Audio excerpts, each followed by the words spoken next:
大家好，台湾ダーへ第一杯やベライ開始や。台湾ダーの台湾語カルタのコーナーです。カルタで台湾語の音の特徴を一個一個覚えていきましょう。今回の音は B。日本語のバビブベボに近い音です。過去にはこの音がないので B の音を聞いたらすぐ、あ、台湾語だとわかりますよ。では早速 B のカルタを聞いてみましょう。馬仔望着美台目，馬仔望着美台目。馬が B 対バの夢を見る。ベアは馬。ベだけでも馬という意味になるのですが、ベアといった方が単語としての安定感が出ます。あーは何々っ子、何々ちゃんみたいな親愛の情を表す役割の言葉です。東北弁の犬っ子、花っ子の子と同じものですね。バーンは夢を見るという動詞。ビンバンとも言います。ビータイバは米粉で作った細い麺です。あえて訳すなら米うどんでしょうか。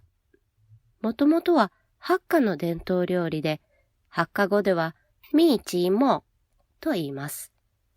ネギや肉と一緒に主食として食べたり、冷たくして砂糖水でデザートとして食べたりもします。ビータイバ見かけたらぜひ食べてみてくださいね。B の音を使う言葉はまだたくさんあります。バー、肉、ばあちゃんのばですね。よく使う言葉です。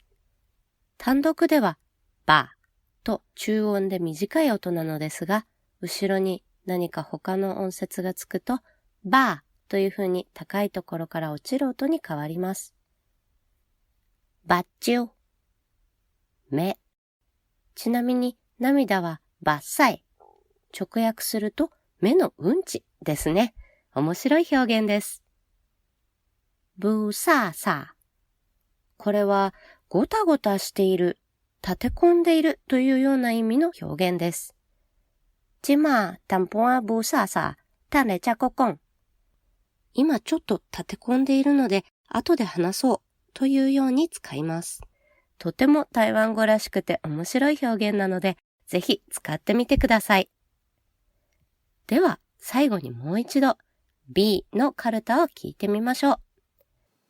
馬仔望着美台目，馬仔望着美台目。いかがですか？これでもう B の音はバッチリですね。それでは次回もお楽しみに。感謝大家收看。再会。